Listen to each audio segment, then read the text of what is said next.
Buraya kovandan hazırladım da şeyi şuradakini aktarıldı. Hemen önündekini.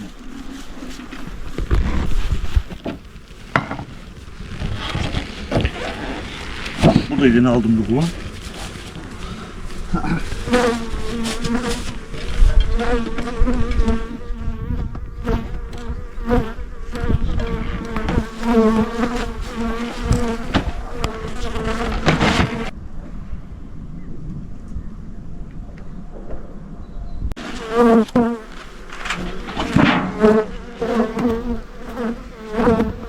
Bunu şimdi aldım kovanlar. Şimdi kovanları geri vereceğim de temizlik yapıyorum yani en azından ben bahar temizliği yapıyorum. Kıştan çıkmış şeyi kovan aktarıyor şeye normal kovana. Yani alt kısmı yani bal, buraya bal yapma. Kış hali bu arının şimdi. Mesela sıkıştırılmış şeyi yana doğru kaydırılmış mesela şeyi bölme tahtasıyla alınmış yan tarafa sıkıştırılmış. Ondan yok sana bir şey yapmaz şimdi ben kurutlayacağım şimdi onu.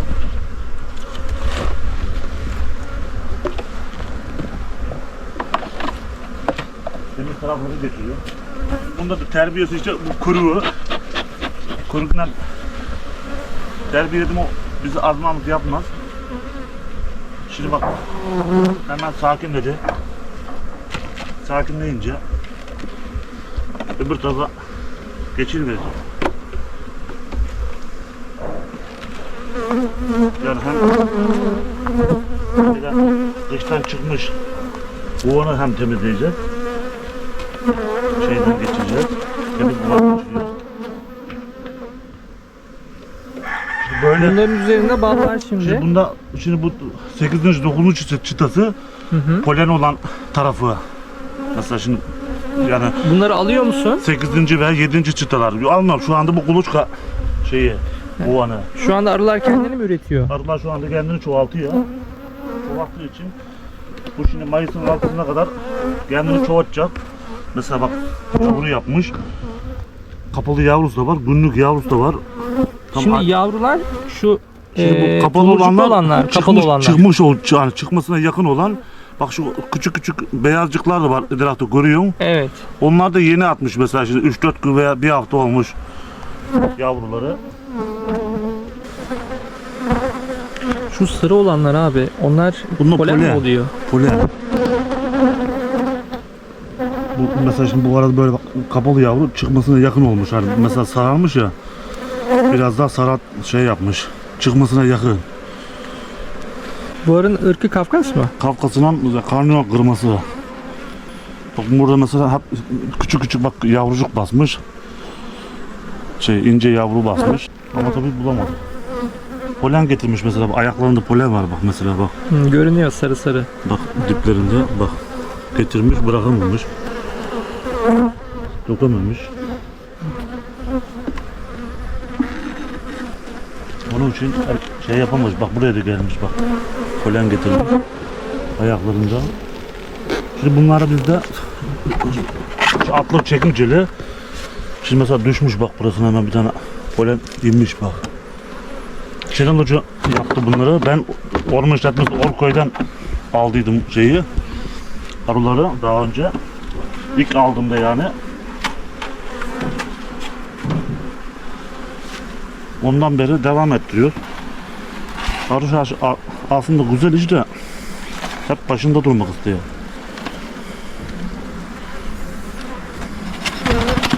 Bu köpük soğuktan korumak için Soğuktan, kıştan çıkarmamız için. Ama tabii onu hayvan bunu şu bak şimdi bunu atmak için hep törpülemiş.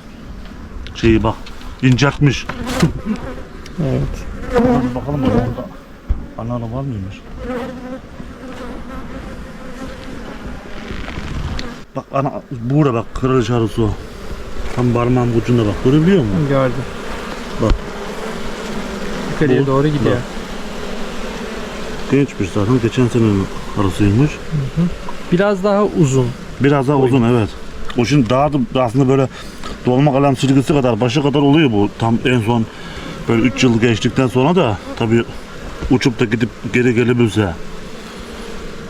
çiftleşmek için mesela şimdi arı çoğalması için kovandan ayrılıyor, uçuya gidiyor yukarı. Mesela erkekle çiftleşti, kovana geri geliyor tekrar.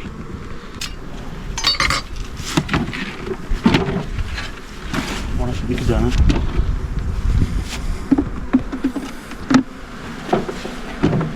Yanı başına destek atalım. Atalım.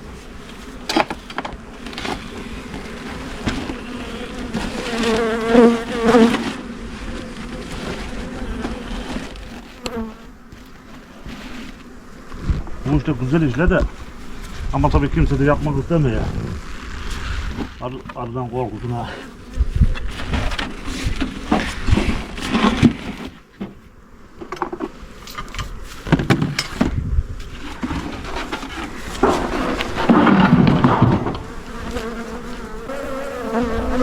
Aşağı arı doğru gider.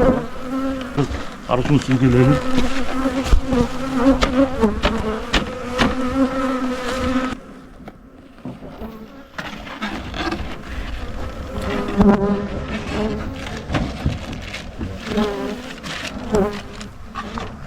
Ve her birinin kokusu ayrı o. Ayrı varınca şeyleri buluyorlar. Birbirlerini. Yani daha doğrusu her kovanın kokusu ayrı. Onun için de kovanı buluyor arı kendisi. Şu körükten de bahseder misin abi? Körüğü nasıl yapıyorsun? Bunu şimdi önce altını tutuşturma kullanıyoruz. Ufak bir çıta bir şey. Üzerine talaş, pulanya talaşı. Şimdi arı bunu vermezsen arı daha çok hırçın olur. Sokmasına Yani bu uyuşturuyor gibi bir zapt şey. edemezsin. Yani arının gözünü yakıyor bu. Arı kendisini korumaya alıyor yani. Saklanıyor etrafa. Saklandığı zaman da ne yapıyor? Bizim de çalışmamıza müsaade ediyor. Ben Şeref Yaşar. Bu köyde doğdum, büyüdüm. Peder vefat edince, babam vefat edince köye geldik. Köye gelince arı işleriyle uğraşmaya başladık. Daha doğrusu engari işlerle uğraşmaya başladık ama arı işin teşvikle geldik bunlara. Etrafları hani para kazanacak bir yerlere tabii ki dalıyorsun. Etraflar dalınca motosiklet vardı bende. İşe gittim geliyordum bugün. Baktım yolun kıyısına bir hani evlatı parçasına bir arı konmuş. Onu aldım ben getirdim köye. Ondan beri hani oradan doğru arıcılığı çoğalttık. Oradan başlar yani. Arı yapmaya başladık. Arı yapmaya başlayınca orman işletmesinin arı davutacağını biliyordum. Öyle söyleniyordu. Öyle olunca orman işletmesi Orkoy bize arı davuttu verdi. O gün bugündür arıcıyız. Arı hani yapmaya çalışıyoruz. Kaç kovan arıyla başladın? Şimdi kaç kovan arın var? İlk önce biz 3 kuvandan başladık. 3 kuvandan sonra işte alım yaptım ben dışarı 30 kuvan. 33 kuvanlara kadar çıktım. Ondan sonra tabii biz 56'lara kadar falan çıktım ama bir trafik kazası geçirdim. Ayaklarım kırıldı. Ondan sonra biraz geri vitese doğru gidince biraz da sönme arı işte hastalık geliyor dışarıdan arıyla beraber. Öyle oluvarınca ne oluyor bu sefer? Geriye doğru gidiyorsun. Hani azalıyorsun. Azalmanın da şöyle davası var. Bu arı pahalı olduğu için de. Şimdi bu 1000'lerden 4000'lere doğru 4500'lere doğru gidiverince hani şimdi ben buradan diyorum ne kazanacağım diyorsun. Söyleverse diyorsun. Hani şimdi arı işi hayvan işine benzemiyor. Çok riskli. Hani aslında çabuk para kazandırıyor ama çok da riski var. Hani sönme riski var. İşte kışı çıkartmama olasılığı var. Hani her şeyi var. Arı da rahat bırakmıyor bizi sokacak. Ondan ne dikkat ediyorsun abi? Arının sönmemesi için, o Şimdi- kışı çıkartması için nelere dikkat ediyorsun? Şimdi, tabii mesela sarmasını güzel yapıyoruz, sıkıştırıyoruz. Arı azsa mesela birleştirme yapıyoruz. Hani bir araya getiriyoruz, 3-5 arıyı bir araya getiriyoruz. Hani daha olmadı, hani işte mesela arın güçlüdür, yazdan güçlü çıkmıştır, bölme yapmamışındır. Arın 8-9 çıtadıdır, öyle kışı rahat çıkartıyor. Hani tabii varava ilaçlarını bunu hani sonbahar bakımını yapıyorsun. Hani şekerini tam dengeli veriyorsun beslenmesini. O zaman kışı rahat çıkartıyor arı. Mesela bu sene bende 2 tane yağma yaptı arı. O da niye yağma yaptı? Az olduğu için arı azalmış. Dışarıki güçlü asker ne yapıyor bu sefer? Onun balını yemek için gidiyor onun kovanında balı alıp öbürkü kovana getiriyor. Diğer arılar sokuyor mu o diğer arıları? Tabii öldürüyor onu, ısıtıp Öldürüyor. öldürüyorlar. Hmm. Hani boğarak kavga ederek öldürüyor birbirlerini. Az hani mesela işte savaş yapıyor. Savaş yapıp onun balını elinden alıyor. Savaşı Öyle yenen söndü. kazanıyor. Öyle söndü. Öyle sönüverince hani dışarıdan ben Evet. işte bıkı çoğaltmak için arı alımı yaptım. 12-13 tane kendi arımın içine koymak için. Bize bu yetiyor şimdi mesela hani böyle 50-60 tane arı bakılır. Bakılmaz iyi bir yer değil bizim köyümüz. Hani iyi bir yer bizim köyümüz. Arazi çok geniş. Yeri de çok Evet. müsait. Şimdi benden başka benim çevremde böyle çok hani Sami abicelere varıncaya kadar çok arı işi yapan yok bu köyde, mahallede. Farklı farklı renk tonları var bazılarında. Belki böyle gözükmeyebilir ama şöyle daha iyi gözükür. Bak. Evet. Bak mesela 2016'dan 2024'e kadar. hep mesela hep bak renk oranları hep farklı. Düğmeli şey. Şimdi 2004'e kadar 2003'te aslında pek fazla bal çıkmadı ama az örnek kullanıyoruz. Şimdi biz satış yaptığımız için etrafa illaki örnek bırakıyoruz. Hani ne olur ne olmaz. Ne olur Daha ne olmaz bundan. diye. Evet. Onun için mesela bak şimdi 2016 yılının balıyla 2024'ün balının arasında ne kadar fark var bak. Evet. 2024 daha koyu sanki. Daha değil mi? koyu, daha kestanesi daha yoğun. Hangisi daha iyi oluyor? Koyu mu oluyor? Koyu olan Şimdi mı daha kestane iyi tabii oluyor? bu daha biraz daha koyu olduğu için daha çok kestane yoğunluklu oluyor. Ama bak 2016 yılı biraz daha şeymiş. Biraz daha şahmatmış açık bak. sanki. Kahverengimsi. Tonacı. Bu daha siyah. Evet. 2024 olan. Şeyleri daha şey mesela. Hep farklı bak. Aynı aslında şeyler yapılmış. Ama abi hep bazıları farklı bak. Şimdi hava soğudu ya, polen getiren vardır. Polen, onları çekeceğiz.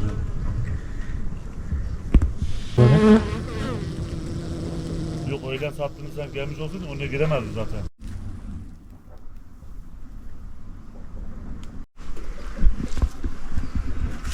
Mesela hani işte polen bal yapıp suya gelenler Arılar suyunu buradan mı karşılıyor? suyunu o aran atıyor. O önlerinde var, aşağıda şeyinde var. Tabii şey olan yerlerini alır hayvan da, temiz olan yerlerden de. Ben de ona öyle bir aparat yaptıydım bu aşağı böyle. Yosundan mı alıyor oradan? O yosunlu evet, yosunlu şeydi tel koydum batmasın diye. Etraf. Bu dokunmaz, bunu üflesen şimdi kaçıp gider o.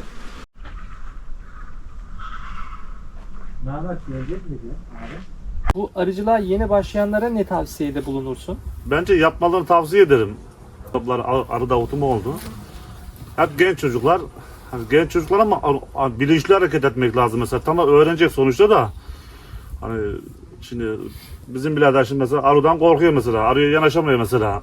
Şimdi buna diyorum ki ben arı yapabilirsin aslında. Yapılabilir. Hayvan işine benzemez arı işi.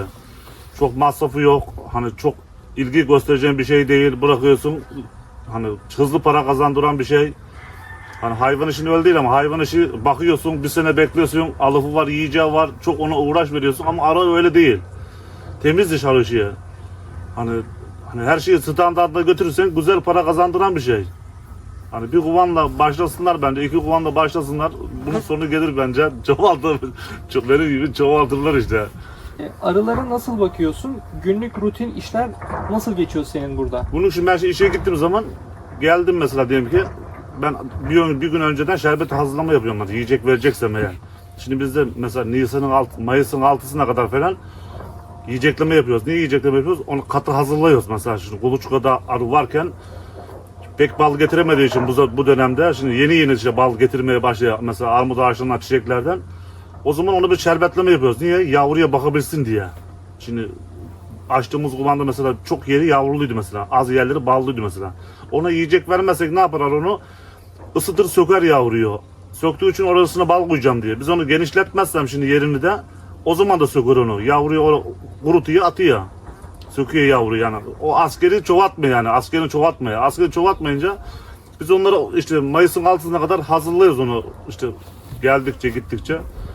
Şimdi ben işe gidiyorum. Ertesi gün akşamdan geliyorum. Akşam üzeri şerbet dağıtımı yapıyorum. İşte Ya, günlük yapıyorsun yani. günlük değil, 3 günde bir. 3 günde bir. Mesela şimdi hayvan yediyse, yemediyse vermiyor zaten, es geçiyoruz. Öyle bir ufaktan bir yemleme yapıyoruz. Ama şimdi ovanına göre de şimdi bazıları vardır yiyeceğini yemez. Kafkas arısıdır mesela. Hani yiyeceğin stoklar çok mesela çok çalışmıştır. Yiyeceği vardır. Çeker bakarsın yiyeceğini yemez zaten. Öyle de onu da es geçiyoruz. Yiyecek vermiyoruz. Öyle hani çok kolay bir şey aslında. Zor bir şeyliği yok aslında. Bir kat döneminde bir de bal alma döneminde çok hızlanırsın bu arı işinde, sıkışırsın. İşte kat vereceğim, işte hani her şeyini hazırlayacağım, katı hazırlayacağım diye. Mayıs ayının içinde biraz zorlaşırsın. Niye? Bir de Temmuz'un sonuna doğru bal alırken.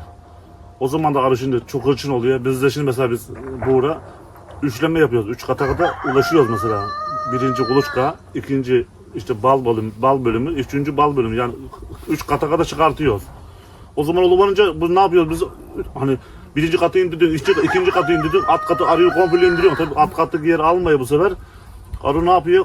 Giremeyince hırçınlaşıyor bu sefer. Hani tamamen hani sokma kapasitesiyle. 2 kişi olmayınca o öyle işler biraz zor oluyor.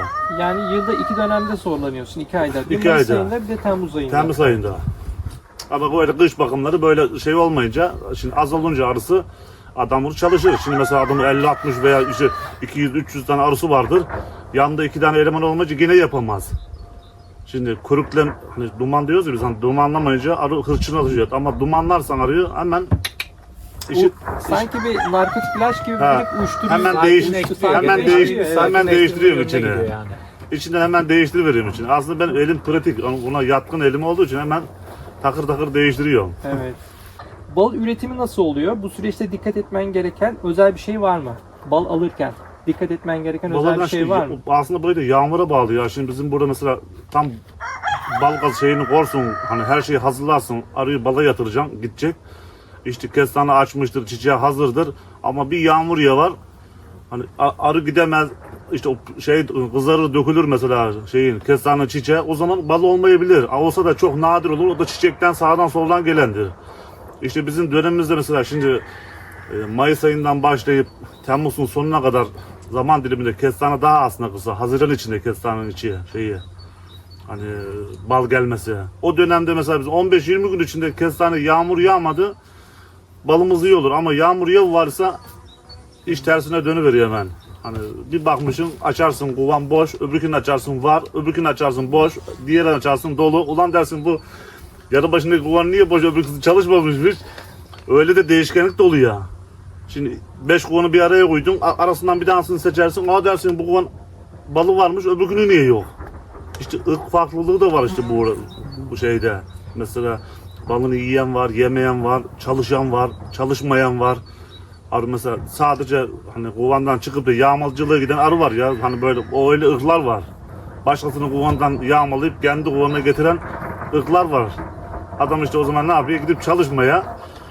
Var o insanoğlunun içinde de var öyle. Çalışmaz hani vatandaşın 3'üyle 5'iyle geçinmeye çalışan insan gibi. Sen hangi ırkı kullanıyorsun burada abi? Bende de karışık ırk var. Bende de Kafkas var, Belfax var, Sarı İtalyan var. Ama burada mesela şimdi bizim bölgemizde Kafkas daha iyi bence. F1 dedikleri ırk. Bir de Karniyol'un ırkı da var. Irk olarak. Onlar mesela burada mesela Kafkas ırkı daha çok mesela avırlıklı. Şimdi Belfast'ta tamam kışın belki hani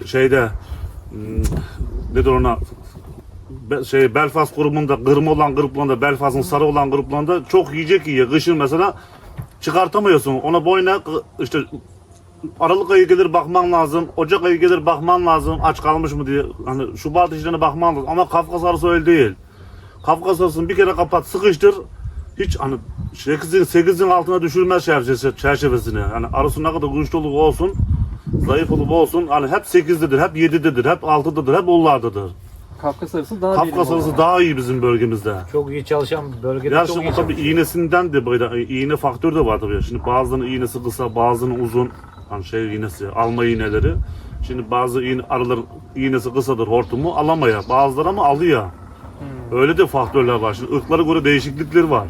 Kestane çiçeği de biraz yumuk sanki. O Pamuk değil mi? bu işte, Arının da pamuk. biraz da Tırtıl. iğnenin Yani tırtıl gibi Tırtıl. düşün. Pamuklu Böyle olduğu tırtıl. için, Aynen, pamuklu olduğu pamuklu. için. Yağmur işte. Yağmurun yağmasa çok iyi oluyor. Hani bir ay böyle yağmasın, 2 ay yağmasın çok güzel bir şeye götürüyor. Kestane balını aldığımız işte onu çok oradan götürdüğü Zaten için de daha iyi kestane oluyor. çiçeği açtığı zaman zaten kovanın arasına geldiği zaman anlarsın zaten. Kokusu güzel bir hoş bir koku var. Bir mayhoş, Kokuyor yani. mayhoşlu bir koku oluşuyor Vallahi. kovanın arasında. Vurma. Vurdun şey yapıyor. Yok o şeyleri var da var. İçinde mi dışarıda mı? Tozu karışmış da. Ha şu. Aslında daha çok rengi var da. Daha yeni başlandığı için. Bak şimdi değişik bir renk. Bak bu renkte oluyor. kırmızı çiçekten almış demek He, ki. bak. Kırmızı olmuş. Biraz yeşilimsi o. Sarı var. Aslında daha önce ayırdıydım ben bunda da çok değişik renkleri vardı. Deli mi? Sert gibi Yok mi? aynı böyle Ha, nişasta Yumuşak gibi. biraz. İşte mesela bunlar ballı baba da dikkat çek bu işte bak karşılarda yoğunluğu belki çekersin de Ballı baba. dedikleri. Bazı yörelerde bunun da balını yapıyorlar o zaman. Balı var evet bunun şeyi var mesela şimdi orada pembeli bir şey var ya işte polen bunlardan getiriyor işte. Çok kırmızı olan var ya bu. Hani meyvelerden elma ağaçlarından tarladaki olan çiçeklerden ama Mayıs'ın işte son haftasına doğru Haziran'da bulunca bizde çiçek olmuyor bir daha. Kestane oluyor artık. Kestane oluyor. O dönemde işte 15-20 gün kestane yoğunluklu. Şu karşıda görünen dağlar kestane ağaçları. Değil, bunlar meşe ağacı şimdi. Yeşil olan bu yanda kestane ağacı tepeleri kurumuş olanlar var ya. Hı hı. Onlar kestane ağacı. O kestane ağacı uyanmadı, açmadı. Yeni açacak o da. Şimdi burada elektrik mi var Şeref abi?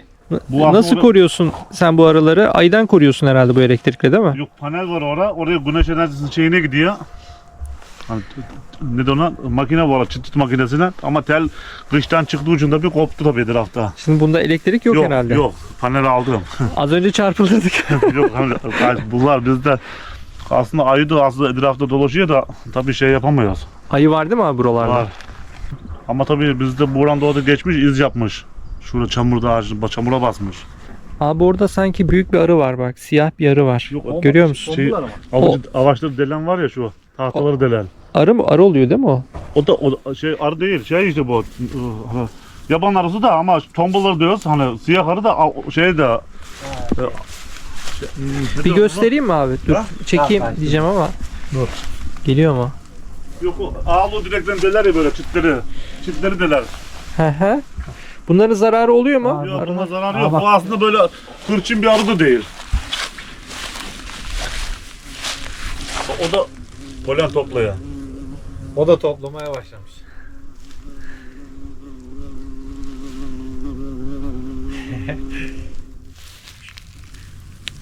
Siyah kare. Evet. O daha farklı bir ağaç. Küçük küçük böyle. Bu böyle Ağaçları deler, yumuşak ağaçları deler. Onları böyle küme kendisi Şey- dolduruyor. polen bak. Yaban arısı yani. Altı yaban, üstü bardak armudu, dıkır armut ağacı. Aşı tutmuş. Aşı tutmuş. Uğraşa birkaç tane diktiydim öyle. Zaten uyanmaya başlamış bak. Bu senenin aşısı mı? Geçen sene de. Yerine diktim. Aşılama yapıldı. Yani öyle işlerimiz var. Beceriyor. Çok Bağlı güzel. baba dedikleri bak şunlar işte bak. Görüyor musun bak. Bunlar ballı baba. Evet. Arılar bundan da alıyor. Evet buna şimdi hava biraz sıcaklansın. Oo, üstüne basmaya korkarsın o kadar kalabalık oluyorlar. Bak. Bunlar bak şimdi bir bak kokla bak bir bak. Seni alıp hemen ilkbahara götürüyor değil mi? Evet bir çiçek kokusu geliyor. Yani işte bunun çözeltisi var. Şeyi bu serttir bak şimdi bu kırsan yapısı sert. Bunun çözeltisi var. Su haline gidiyor. Aynı bal şekline geliyor. Böyle şöyle. Böyle bir bal daha da yumuşak oluyor. Bal şekli. Ama tabii onu bilmen lazım. Bilemezsen adamı zehirler Evet. çözeltisi ya. Bunu yapınca işte ben yaptıydım. Arı teşvik 30 tane kuvar alınca onun üstüne teşvik verileceğiydi. Öyle yapınca ben bir mekan yaptıydım ama yapamadı tabii. Balsama kazanım. Koyuyorum, çerçeveleri koyuyorum. İçinde. Açayım istersen. Olur abi. Gösterebiliriz. Şunu tut.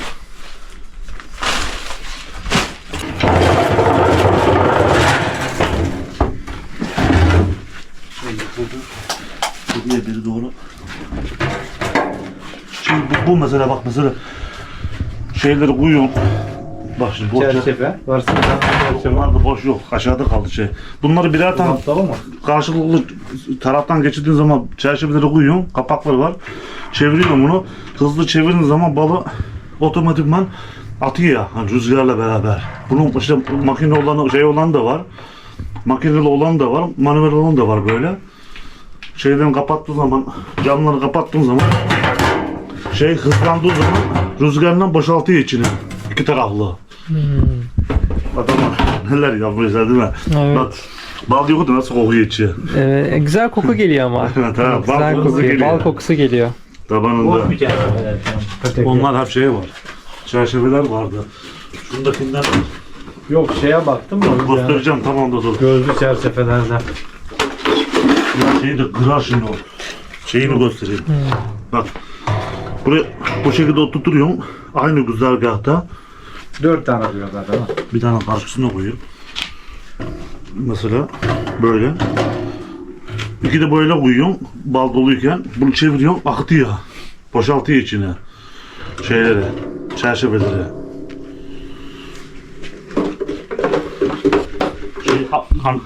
Rüzgarla beraber akıtıyor işte etrafa. Çok hızlı çevirmen gerekiyor o zaman. Normal mesela bu karardı bak. Bak bu kararırken onu boşaltıyor bak. Bu kararırken boşaltıyor. Rüzgar var zaten. Aslında bal yoğun bir şey yani. Ha? Onu nasıl bırakıyor o peteğin içinden? İşte Biraz çok onu ilginç. Rüzgarlama yapıyor ya şimdi ortada bak hatta estiriyor bak rüzgarlama. Rüzgarlama yapıyor bak kırma gibi yapıyor. Evet. O da işte şey yapıyor ya. Dağıtıyor boşaltma demek yapıyor, ki. Boşaltma yapıyor içine. Boş arının yaptığı dolu çerçeve var mı? O Bu şey yok. böyle bir şey yapıyor. Dolu şey yok. Petek doldurmamış yani. Sadece şişirmiş bir dalak var. Dalakta. Yok şişirmiş dalak bunlar işte Bak, şunlar. şişirmiş dalakta zaten meyillidir. Yani 45 derece meyilli tuttuğun zaman hiçbir şekilde dik tuttuğunu zaten hiçbir zaman akmayacak şekilde ayarlamış. Kendi Aa, öyle bir sistemi var. Tabii, Ya çok Yani ilginç gerçekten. bunu böyle tuttum hiçbir zaman akmaz. Sığladığı zaman ince şey bir tabii böyle içeri doğru akımlı tabii bunlar. meyillidir yani. Hep Evet, böyle evet. meyillidir. Arı o şekilde çalışır. Bunu arı içgüdüsel olarak yapıyor değil mi? Güzeller. Kendi yapıyor yani bunu. Kendine Bu yapıyor. şekilde bak buraya mum koyuyor. Arı bak bunu kabartıyor bak. Bu şimdi ham petekli. Hı hı. Şimdi bunu satın aldığımız şey bu. Arı örerken işte Arı bunu bu hale getiriyor. hani Şimdi mesela şişirmiş hani diyorum ya şerbet verirken mesela arıyor şerbet verirken böyleyken verdiğin zaman az bir şey şerbet vermen lazım. Bu buyken bak böyleyken. Arı bunu böyle şişirebilmesi için bal yiyor. Bunu buraya şişirmesi için. Şu hale getirmesi için bak böyle bu hale. O işte bunu böyle verirsen kata verdin diyelim ki arıya üstüne şerbet verdiğin bal zamanı arı buna şerbet doldurur. Şeker doldurur. O zaman ne yapar? Onu da sen taraktan geçirdiğin zaman Şeker akar oradan değil mi? şeker şeyi karışır işte, bala karışır. Bu mesela kabarmış olan petek. Yani hiçbir zaman zaten Evet. arı hiçbir Şu zaman arasında yavrusu çıkmış bak, yavru çıkmış. Böyle bu aradan. Aktarım kalanı yok. bal. Yavru çıkan yerler daha mı koyu oluyor? Esmerleşiyor işte. Yani zaten 2 dönem kullandığı zaman bunu kesmeye lazım. Dışarı çıkar. Şunun içine koydum ben keseceklerimi. Mumlar var yani eskiler. Mesela bu peteğe. Mesela şimdi bunu bir sefer daha kullanırsın balda. Ondan sonra çöpe keseceksin. Muma gidecek ayrı. Satacaksın. Gidecek. Bunlar da mesela işte şey olan yerler. doğru bir tek Ulan- yuvarlak var. ulan- Yuvarlarda göster. Bakayım. Yok o eski şey. Onu Eski keseceğim şey. şey o. Şimdi biz normalde bir de ham petek de yapıyoruz mesela. Yuvarlak kasnak. Kara kovanmış gibi. Var mı Arı- karakovan sende? Yok arı kovan yok ama şeyleri var işte. Mesela Şöyle eski, o yüzden göster onu. Onu dedim ben. Yok ama- Eski şeyler değil. Altta bir tane yuvarlak görmüştüm onu ben. yok onun şeyi var da. Kesim. Yok mesela şimdi Şeye gideceğiler. Kesime gideceğiler. Hmm. yok şimdi mesela şurasına biz bunun azıcık mum koyuyoruz. Böyle. Mesela şurasına az bir Araya şey. çivi Bu kat tut. koyduğumuz zaman mesela şeyi işte bal damlıyor bak şeyi. Bu öbürkü şeye bakalım biraz daha siyahtı mesela pekmez gibi. Mesela bak şura kalmış mesela bak. Bal var burada Ha, evet. Yok biz bozulmamış ya bal var ya yani bir sene geçmiş üzerinden bak. Mesela Avru mesela şimdi bunu biz buraya bak böyle yapıyor mesela bak. Şimdi bu şurasına bakıcık mum koydu ya öbürkü şeyden gösterdim ya alttaki şeyden. Buna bakıcık mum koydum. Şurasında az bir şey var bak hatta kesildiği yerden doğru belli bak şurada. Evet. Arı bu hale getiriyor bak bunu. Bak şöyle. Kabartıyor. Ha. Evet. Bu çerçeveyi komple tamamlıyor. Yani işleyecek Bu hale işleyen, getiriyor. işleyen. Ama bu çulları falan dolduruyor arı yani. Bu öbürkü şeye benzemiyor. Bunu mesela kesiyoruz kavanoza öyle koyuyoruz. Mesela şuradan kestin kavanoza öyle yerleştiriyoruz. Bir de daha şeyi de arı bunu mesela öbürkü bala bakarak daha çok sert şey yapıyor koyuyor. Mesela daha çok siyah yapıyor. Kestane yoğunluğu yapıyor bunda. Onun nedeni yuvarlak olmasından dolayı mı ki? Bilmiyorum gayrı şey olmasından mı, organik olmasından mıdır? Eskimiş o peter şeyi, dala. Bunlar eskimişlermiş. Şeyliği. Basın şurasını da yapmış mesela bak. Şeyi Beyaz olmuş. doldurmuş ha. Mesela bunda kağıt gibi işte mesela o arının kendi şey yapmasına benzemiyor mesela. Çok beyaz. Daha çok beyaz oluyor. Beyaz oluyor yani. Çıtalarda. Evet. Bir parça. Bundan mesela buraya bir parça koyuyoruz mesela şöyle. Koydum. Bundan arı bunu örüyor altına, şurasına. Dolduruyor. Şurasını örüyor. Ha kapatıyor işte burasını. Kapatınca böyle işte daha Çok organik, güzel. kibar- Demek ki arı kendisi yaptığı için orayı daha çok evet, kibar oluyor. güzel Aynen. işliyor. Evet. Yok onda da eski çıtalar karışmış ona da. Mesela bunda mesela şey aşağısını bak bazı yerini kabartmış hayvan, bazı yerini kabartamamış. Bak bu şey kalmış burada bak. Evet. Şeye. Tamamlamaya. Öyle Bunları bu yıl kullanacak mısın abi? yok bunları? bazılarını kullanacağız, bazıları çöp. Ha, temizlerken mesela şimdi şey olanları böylelerini kullanamıyoruz bak mesela. Bak bunları atıyoruz mesela, bunları Çok kullanamıyoruz. Şey esmer. Arı zaten bunları temizleyeceğim diye bak bu hale getireceğim diye bak şu hale getireceğim diye uğraşıyor bunu beyazlatacağım diye. Hani mesela şimdi hani hiçbir işte çarşafı pismiş. Arı ona işlem yapmaya. Güzelce önce bir ahçıcık edecek, temizleyecek. Ondan sonra işlem yapıyor. Ya şimdi aslında böyle şeyi ortasında sen bir gelseydin ben sana kovanın içine atsaydım da baksaydın. Mesela arı çerçeveyi temizliyor komple. Bunları şimdi makineden geçiremediğimiz için Evet, bak güneşe tutayım bak ışığı. harlıyor zaten. Şey yok. Işığı. Olukluğuna da bakın diyorum Arayüz'den. Ha? Olukluğuna da bakın diyorum. Hani bal yukarı şey, üçgen çiziyor ya hani tuttuğun Bak zaman. nasıl doldurmuş orayı. Evet. Aynı standart. Şu Çok mesafesi güzel ya. ki aranın her mesafesi aynı şekilde. Hiçbir zaman bozulmuyor şunu. Ben ona hayret ediyorum. Ölçüler hep aynı standartta. Hiçbir zaman yamuk değildir. Şu bir de öyle bir şey de O kadar arkadaki öbür ince taraftaki çalışıyor. bak öbür taraftakinin arkasında bu öbür taraf. Bak. Hiçbir yamukluğu yok.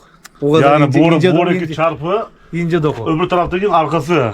Bak görüyor musun karşıyı? İnce doku. Öyle bir o kadar. Bak şuranın güzel. arkasına bak şimdi bak öbür tarafta buradan doğru baktım üçgen. Bak buradan çevirdiğim zaman oranın arkası bak. Aynı. Yani tam dirseğe getirmiş yani. Ne öbür tarafa geçiyor ne bir tarafa. Geçmiyor. O kadar ince dokunmuş. Aslında sana da işte bu işler de. Hiçbir zaman zaten aynı şey yapamıyor. Adamlar kamera yerleştirmiş. İlk önce kamerayı kapatıp ondan sonra işlem yapmışlar. O kadar standart çalışıyor.